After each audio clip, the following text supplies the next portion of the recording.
यूँ तो फूलदेही का त्यौहार लगभग उत्तराखंड के सभी जिलों में मनाया जाता है, पर यह त्यौहार कब से मनाया जा रहा है और क्यों मनाया जा रहा है, क्या आप जानते हैं?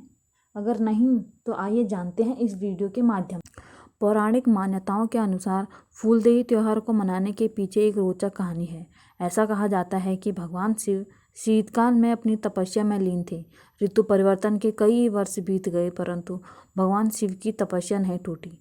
ऐसे में माँ पार्वती ही नहीं बल्कि नंदी, शिवगण और संसार के कई जीव शिव की तद्रालीन होने से वे बहुत दुखी हो गए। आखिरकार शिव की तद्रा तोड़ने के लिए माँ पार्वती ने एक युक्ति निकाली और शिव भक्तों को पीताम्बरी वस्त्र पहनाकर उन्हें अबोध बच्चों का स्वरूप दे दिया। फिर सभी देव क्यारियों में से ऐसे पुष्प चुनकर लाए जिनकी खुशबू पूरे कैलाश में महक उठी। सबसे पहले शिव के तद्रालीन मुद्रा को अर्पित किए गए, जिसे फूलदेही कहा गया। शिव की तुद्रा टूटी, लेकिन सामने बच्चों के वेश में शिवगणों को देखकर उनका क्रोध शांत हो गया। गौरतलब है कि पहाड़ की संस्कृति के अनुसार इस दिन हिंदू नव वर्ष की शुरुआत भी मानी जाती है।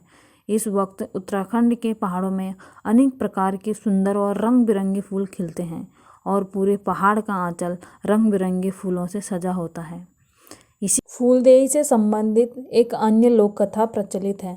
कहा जाता है, पहाड़ में एक घोगाजीत नामक राजा था। उसकी बेटी का नाम घोगा था। प्रकृति प्रेमी घोगा अल्प आयु में एक दिन अचानक गायब हो गई। पुत्री की याद में राजा उदास रहने लगा। तब कुलदेवी ने दर्शन दिए और राजा से कहा कि हे राजा, ये अब मेरी पुत्री है और अब ये मेरे पास है। तुम बसंत चैत्र की प्रथमा से अष्टमी तक देवतुल्य बच्चों से फ्योली, बुरास, देहरी पर रखवाओ। तुम्हारे राज्य में प्राकृतिक समृद्धि बनी रहेगी।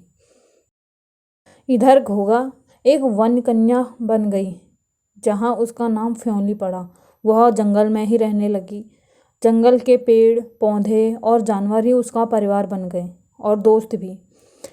फ्योली की वजह से जंगल और पहाड़ों में हरियाली खुशहाली थी। एक दिन दूर देश का एक राजकुमार जंगल में आया। फ्योली को राजकुमार से प्रेम हो गया।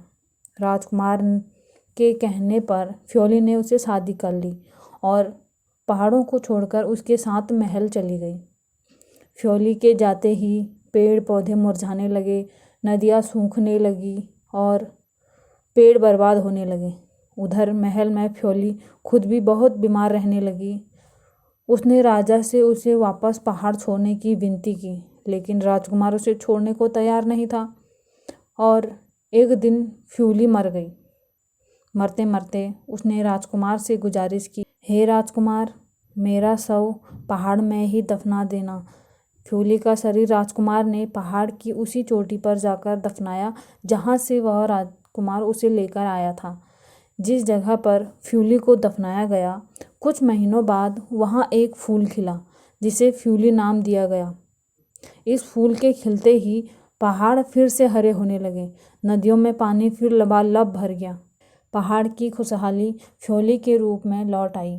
इसी फ्योली के फूल से द्वार पूजा करके बच्चे फूलदेही में अपने घर और पूरे गांव की खुशहाली की दुआ करते हैं। बच्चे घर घर द्वार द्वार जाकर रंग बिरंगे फूल द्वार पर भेंट स्वरूप देते हैं और वहाँ से दक्षिणा के रूप में पूरियाँ, लड्डू, गुड़, चीनी, चावल इत्यादि भिक्षा के स्वरूप में पाते हैं और फूल बिखेरते समय एक गाना गाते हैं जो बहुत ही प्रचलित है।